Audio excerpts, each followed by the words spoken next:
Olá, pessoal. Meu nome é Sérgio Lucas, sou professor da Pontifícia Universidade Católica de São Paulo e também sou psicólogo.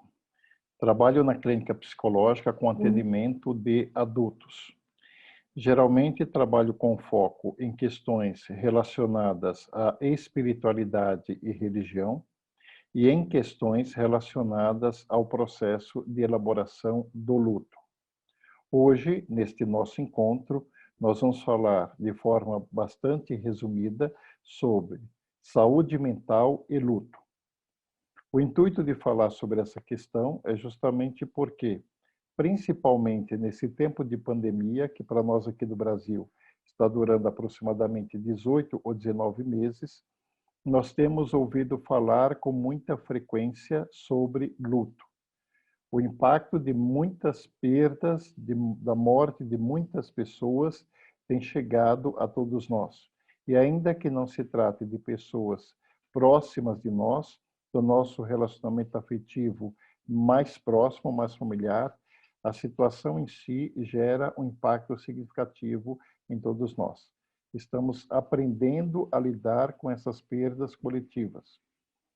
Outra questão é sobre o adoecimento psíquico, né? A saúde mental. Pessoas que têm diagnóstico psiquiátrico, elas podem enfrentar de uma forma diferenciada o sofrimento causado pela morte de um ente querido.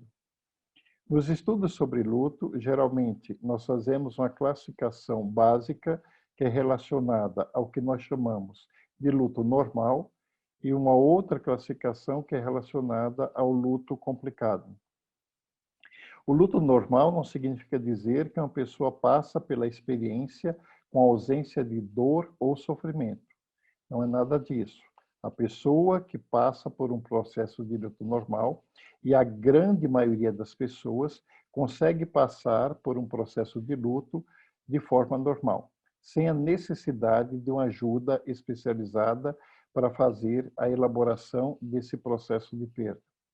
O luto normal é caracterizado, como todos nós sabemos, por sintomas de tristeza profunda, por choro, muitas vezes por insônia ou hipersonia, a pessoa dorme bastante, às vezes ela tem falta de apetite, às vezes ela come em excesso, às vezes ela fica um pouco chateada, às vezes com raiva, às vezes revoltada, ela tem um nível de ansiedade extremamente alto, ela tem dificuldade de concentração, ela tem dificuldade na atenção, ela passa a ter algumas dificuldades até em algumas relações próximas, né, pela alteração de humor, e ela pode precisar de uma ajuda para processar todos esses sintomas, todos esses sentimentos e pensamentos durante o período da perda.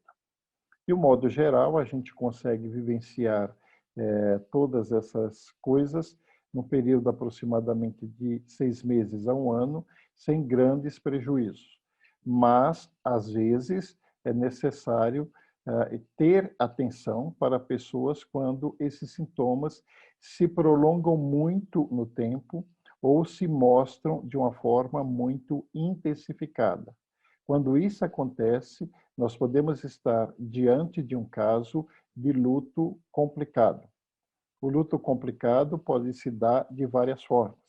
Existem pessoas, por exemplo, que fazem um processo de luto adiado, ou seja, elas evitam o contato com a dor da perda quando acontece. Elas vão se voltar para outras questões, resolver problemas práticos, resolver problemas relativos ao falecido, mas elas vão evitar o contato direto com a dor.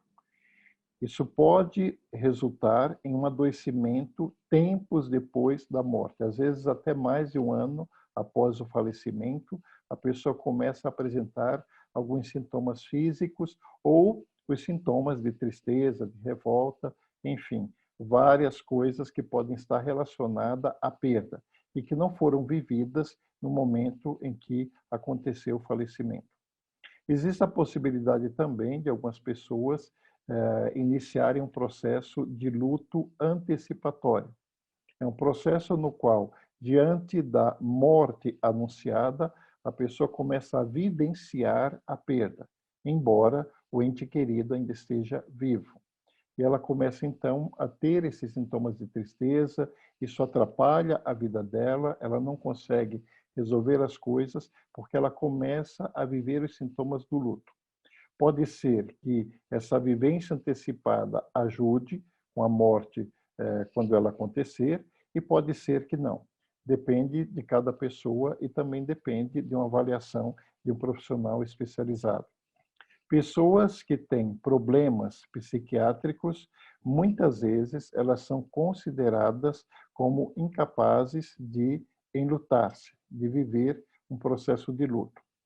Quando uma pessoa não é reconhecida no seu direito de sentir a tristeza pela morte de um ente querido, nós estamos diante de uma categoria de luto que nós chamamos de luto não autorizado.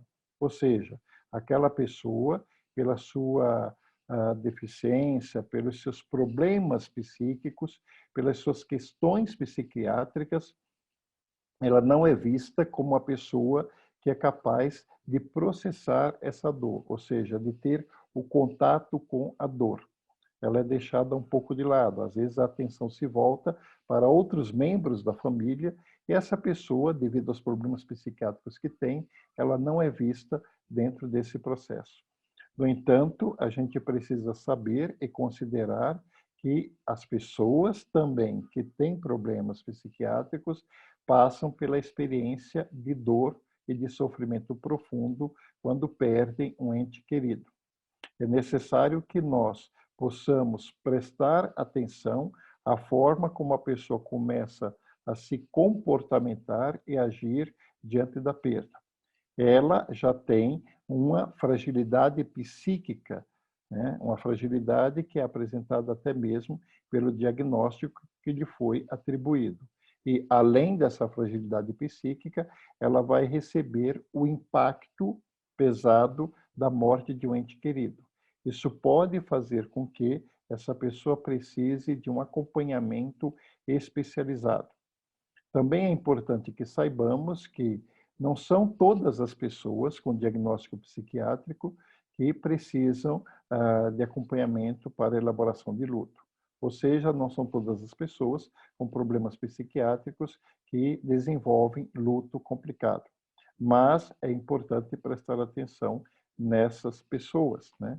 É importante prestar atenção naquilo que a gente pode oferecer para que a pessoa vivencie aquilo que ela tem direito. O contato com a dor, o sofrimento pela perda de uma pessoa querida, mas de uma forma amparada, assistida.